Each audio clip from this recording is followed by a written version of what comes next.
So yes, I'm Nate, and as I was mentioning to Matthias a moment ago, I've been trying to cut stuff out of the slides for several days because I have a tendency to put too much in, and I really want to leave some time for questions. We'll see how successful that is. What I actually want to talk about, which might not have been clear, is color in desktop applications, like color as an element in documents and things, and beyond desktop applications, but this is, of course, where the desktop people are. That doesn't mean color management, but if the term color palette doesn't make sense, I hope it will in a few minutes. I should say I'm also not a color scientist, nor a data scientist. It would be fun to say I was a font scientist, but that's not really a thing. Nevertheless, I did sort of run into this. I've got signal. So. Great. You didn't miss anything. I ran into this sort of color issue myself during my research, which was sort of the starting point. And I also want to be clear, I want to frame this as a session about opening a discussion. I'm describing what I think is a quote-unquote problem that probably sounds too big. I can think of a few different ways it could be tackled. I'm not trying to dictate what the right idea is. And I would really like to encourage some more thought. And I say problem, it's not like a terrible wrong that needs writing, but it is something that maybe a big desktop project like GNOME could address that individual applications can't because it's about multiple applications. Here's the gist. When you have two documents from two different applications and you want to have the same color appear, it's kind of a hassle. It's possible, but it's manual work, particularly because you repeat that work for every color that you want to reuse in two different things. In most applications, you select the color for any element on the page from a palette widget, which is usually a grid of some kind. Usually there's an auxiliary pop-up widget that lets you find anything from a generic color space with a color wheel or some sliders and toggles. And a lot of users might not even know that the palettes are there or that there's more than one of them, so that's one hurdle. Another thing is that the palettes really help because, I mean, zeroing in on a specific color in that big color wheel thing is kind of tricky or it's annoying. But the other hurdle you encounter here is not just the doing of the selection, but the fact that every application is kind of siloed in where you get and choose your colors. I just want to show briefly, when I ran into this myself, I was putting a presentation together for a lecture I had to do in my department at the university. And if you see the, there's little green asterisks here, and I wanted to use that same color on the slide and also in an illustration from Inkscape. And it was not easy to do that, particularly not easy to do it with multiple colors. That's a pretty terrible looking graph you're seeing right there because I just gave up and remade it in like LibreOffice slides, which is probably a good idea. The original graphs, which I had generated as Inkscape vector things, were a lot more convoluted, and that would not have been great for the audience. But that's kind of the issue. You generate a plot in some application, and then you want to also, in an Office application, sort of link things together, have it be clear in a table that something is the same color as you're showing in an illustration. And there's not a way to access those colors from LibreOffice in Scribus or in something web-based like Google Docs. So just to lay the groundwork, we could take a really brief tour of the current state of selecting colors from palettes. This is GIMP. GIMP has a dockable dialog. You're probably familiar with the foreground and background sort of swatch things. This dialog usually lives on the right-hand side in sort of the right-hand strip where the undo history is. So some users might not even know that that's there, but you get this sort of selectable button palette here, where you click on any of those and that makes that the active color. And there's a table that you click on, and which shows you all the palettes. This is, again, you see at the top, we're in that dockable dialog box tray, I guess. And GIMP ships with a lot of these palettes. I think I counted 41. This is in GIMP 2.10. Is that perfect? No. I mean, it tells you how many colors are in each palette. It gives them a name. It's pretty small preview images, though.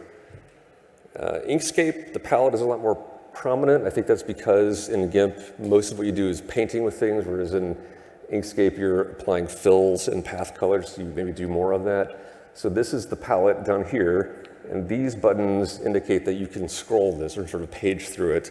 And there's 200 and something colors in the base palette there. Inkscape also has a pop-up window with a whole bunch of other palettes built in. Again, they have names. That's very small. So you might know, well, you might know the SVG color set because it exists, but some of these, like what's in the topographic one, where does it come from? A little bit unclear, maybe? Let's get to the real tricky stuff. LibreOffice. This is from Calc. I feel like it might just be me, but you maybe use more colors for semantic reasons in a spreadsheet than you do in a Word style document. I might be wrong there. You get a fairly large palette. It does also have a pop-up with a few additional options in it. I think that's 11. Where they come from, not very clear. No previews on that. This is where it gets even stranger. Scribus is a desktop publishing app. It's Qt based. It's not a KDE application. It is kind of the only one that's actively developed these days in free software. That's fine. You don't necessarily need one for every environment. But it has a lot of color stuff available. It's a little bit washed out here, but there are some grayed out buttons in here for adding and removing colors. You can see that this is the Scribus basic set there. And the box that pops up beneath it there gives you a long list of these. No previews on those. There are dozens and dozens of them in Scribus, though. And I think they come, a lot of them, from color standards and things like that. I lost count. For the sake of completeness, because it's worth clarifying, GNOME Terminal, most other terminal emulators have sort of a color palette theme thing.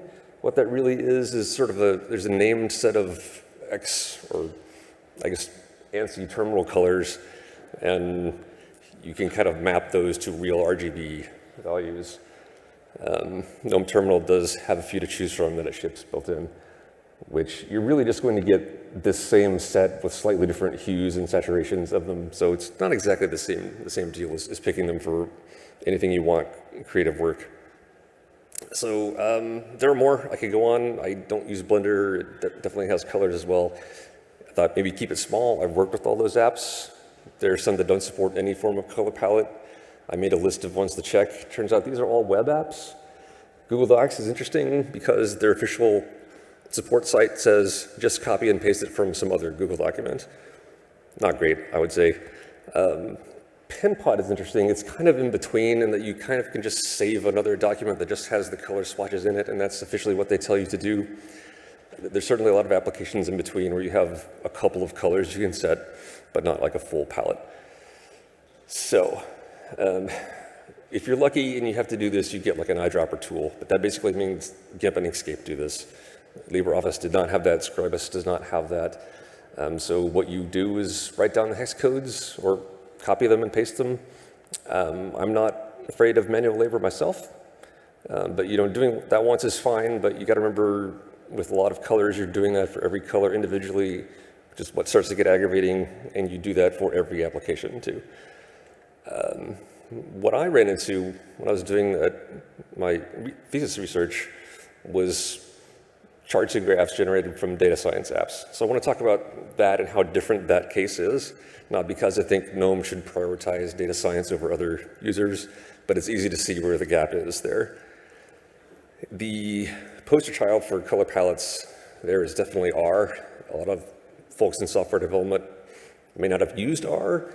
It's not for building applications. It's a specialty language for statistical and numerical analysis, but those are users that generate a lot of plots. The basic usage in R is, that C function there just takes a list of things and concatenates it into a vector. More commonly, though, you end up using like a package that provides these sort of named color vectors that are the same thing internally. And there's quite a few of them. R Color Brewer is the most famous. This is sort of the basic set it ships with. You can see a few different types. The ones at the top, what they would call linear sequences, they have a variation across one side or the other increasing in hue or saturation or both. The ones at the bottom, notably, are sort of centered on a 0. So if your data has positive and negative, that's more appropriate. And then there are these categorical ones here where you just need to distinguish between classes of things. So you would label a series or something. But R has drastically more than just that initial set. There's an entire web page called Palettier, which this is a screenshot of. I guess you can't really read that, but the list at the top is there's a couple thousand palettes available at this site. And this site exists to let you page through them and to narrow them down in a bunch of ways. There's all sorts of different, potentially semantically meaningful palettes to be chosen from. If you look at another package, matplotlib, it's pretty similar in the sense of you have, so matplat is a Python-based thing, and you'll see that you're still referring to the color vector essentially by name, but underneath it, it's just like a Python list of values. And here again, there's a whole ecosystem of people packaging up palettes for different reasons. There's some more commercially focused ones like Plotly, which is another, and they may have an R backend too, but it has sort of this open core, fancy web interface thing. And I thought I'd mention that one because it does something different to it. It ships its base set of palettes, but that little suffix of R just means you've reversed it. So they have 2 of everything, so you don't need to know which one is the hot color, which one is the cold color. That's the thing you get out of that R example, or that Plotly example. But the same is true for Seaborn, GraphViz, Observable. There's a ton of those. If you recognize the name Color Brewer, that's a palette collection that it's big enough to kind of have a life of its own. It's sort of available in all of these tools. There's a few of those. You might think it has something to do with mixing colors together, but it's actually named for its creator, Cynthia Brewer. So, nominative determinism. This is originally done for mapping in GIS, but yeah, there's a whole set of these that gets repackaged. Viridis is another really popular one. Viridis was, I think, also initially for mapping, but was designed to be better for different types of color blindness or color deficiency. Another interesting example is ggplot, which has this entire set of color palettes designed to go with certain publications you might be submitting a talk to. And did that slide come up? Yeah, so this is the Lancet and Medical Association journals. And then finally, there's these sort of named sets. SVG has a bunch of named colors. X11 defined a bunch of named colors. Sort of the one DVIEPs there, that's what comes from the tech world. It makes sense when you think about it. I looked into tech just as an alternative to Scribus, but tech people generate images elsewhere and then embed them. So tech color is basically just for text, and it's not really the same. But using the right palette makes a difference. This is another set of plots from my thesis research, and it's meant to just have the blue and orange marks mean something different, but the orange kind of reads more negative to people from a culture like mine, and that may or may not be what you want. Similarly, does anyone think there's anything wrong with this? This is it's a heat map. There is blue on there. I'll tell you, in the image with full color, there's really nothing at the blue end of the spectrum, so it's kind of maybe a bit misleading. This is what seems more prominent than other things. Let's see. So on the desktop, those applications I mentioned, they have palettes that you can choose from, and they all store them somewhere on disk, right? And GIMP, there's at least 2 locations. You can choose as many as you want in the preferences. There's the default ones that ship with GIMP. There's your own .config format. The file is called .gpl, coincidentally. It's GIMP palette, I guess. And they've got a really good documentation site about this. And in fact, they can consume others internally and just convert them to GIMP format. The GPL format looks like this, so you're naming it, you're saying how many columns there are when it's presented in the UI. So if you want to sort of have several, like a blue row and a red row, you can determine that here. But then you're just getting sRGB values in the name of each one. GIMP does color space transformation internally.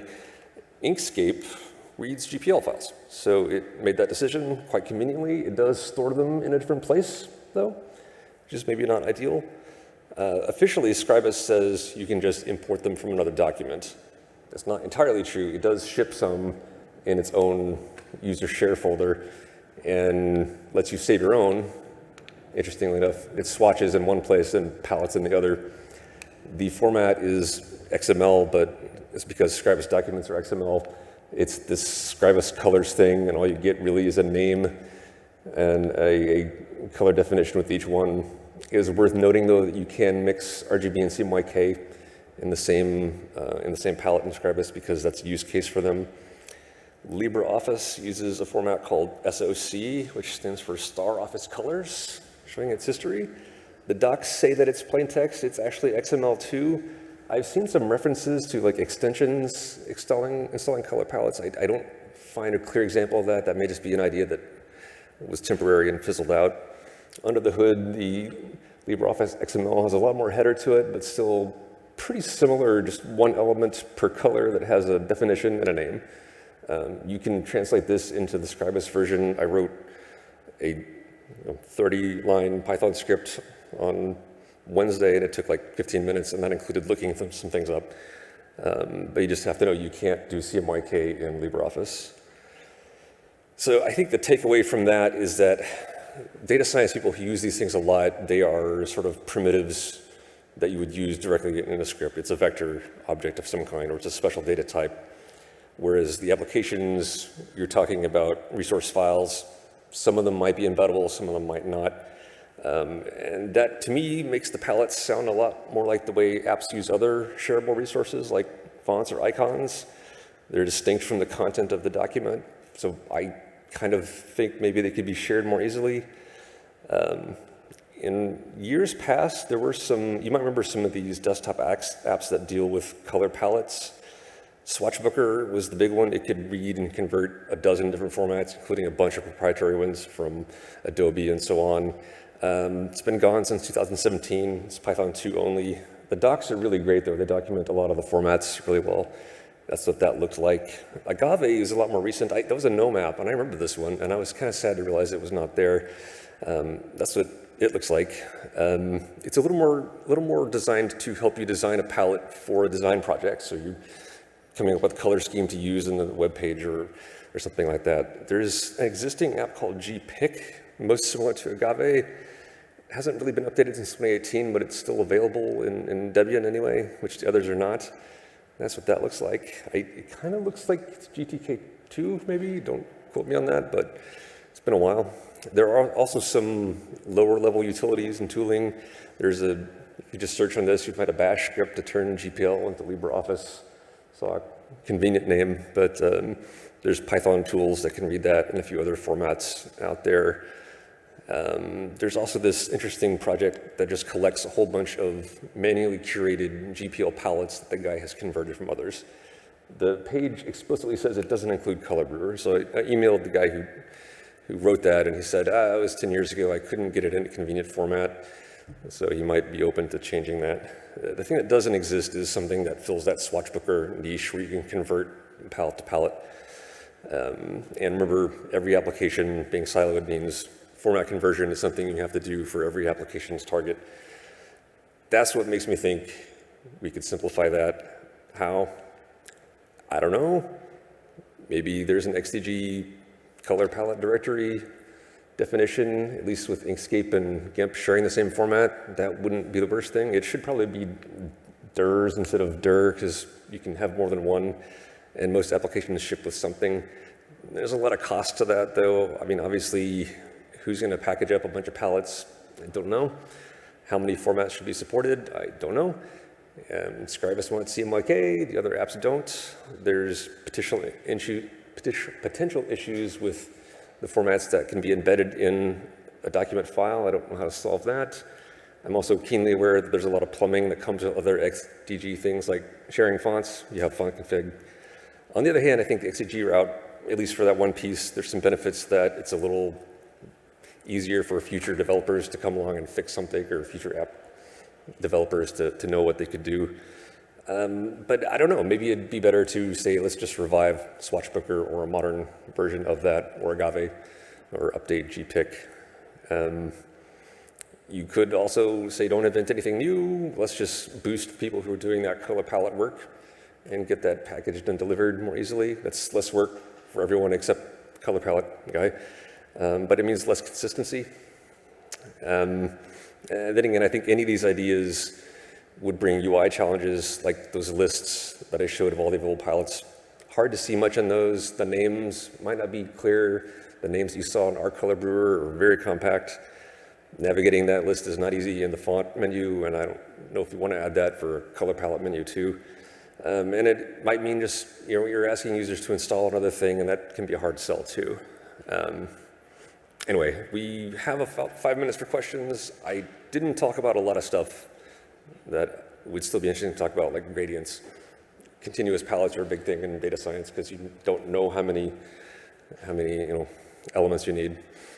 But ask me about that if you want to later. But yeah, I'm really open to hearing what you think of that. Is XDG just laughably old and this should be a portal or go in Mutter or anything else?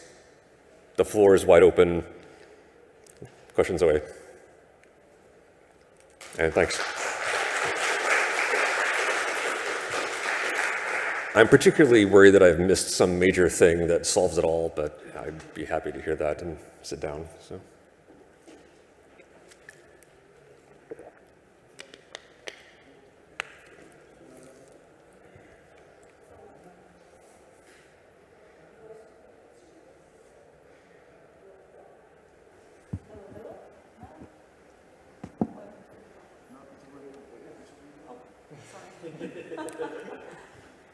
It's live.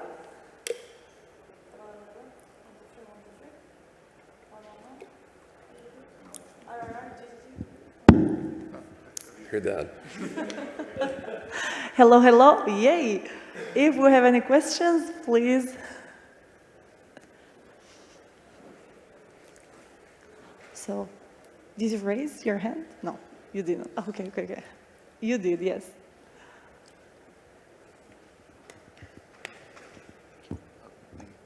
Hello, thanks for your talk. In regards to HDR content, is there like any complication due to like being on a subset of the whole color space? Like, is there like palettes might be there's no problem at all, but how it interacts in regard to like moving to palettes, moving to HDR workflows and content authoring? I'm not sure I understand. How does what? HDR. I think that just gets into how a colored document, or what is assumed about a colored document in the application and the display profile that it gets mapped into. I might be off about that. But like I said, with the GIMP format that still works today, it's because they have defined it to mean sRGB colors, and then if you need further color transformations, GIMP does that internally. So you could sort of just decide that's how it's going to work. This CMYK stuff in Scribus is obviously, I think, of a similar vein, and that Scribus is setting the rules for that. And so as long as Scribus is handling HDR and that other side of things correctly, it's responsible for making it look right. And the palette author just has to test it and see if it is appealing in the end result, I think, if that was what you meant. But, no. Yes, thank you. Okay. Yeah. Any other questions, comments? Coming? Also, people at home, I encourage you to send your questions in the chat.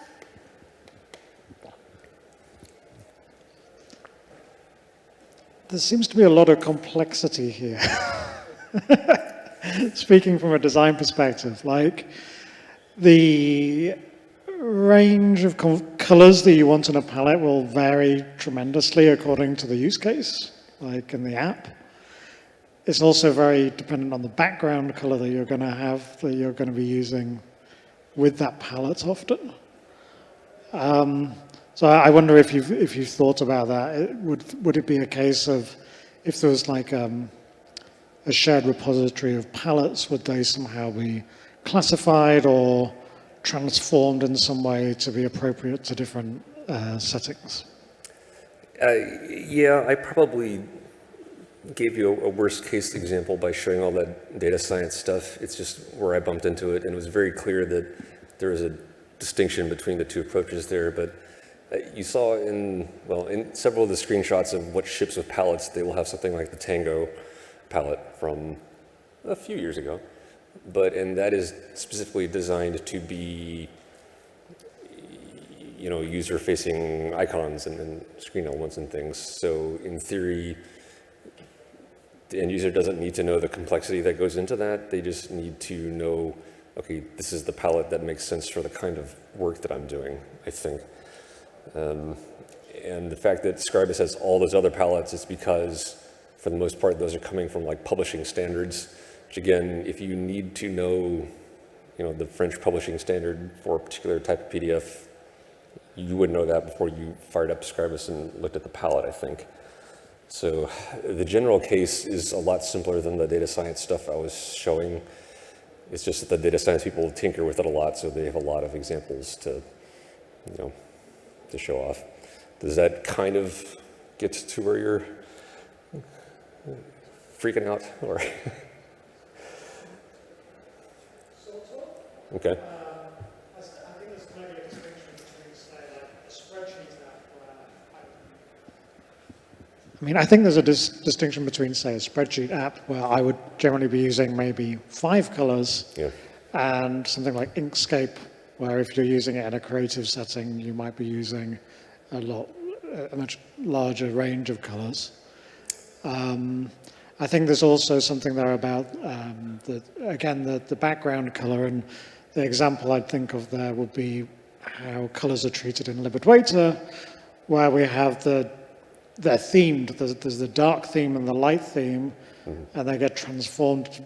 The palette gets transformed based on the background in order to ensure contrast for foreground colors. Right.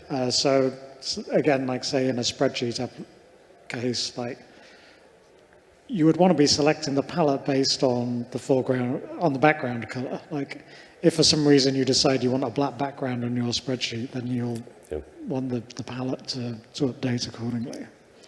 Yeah, I might argue that if you're doing a spreadsheet to try and make a point, then you are maybe being a little more intentional with colors than just red, green, blue, yellow, black.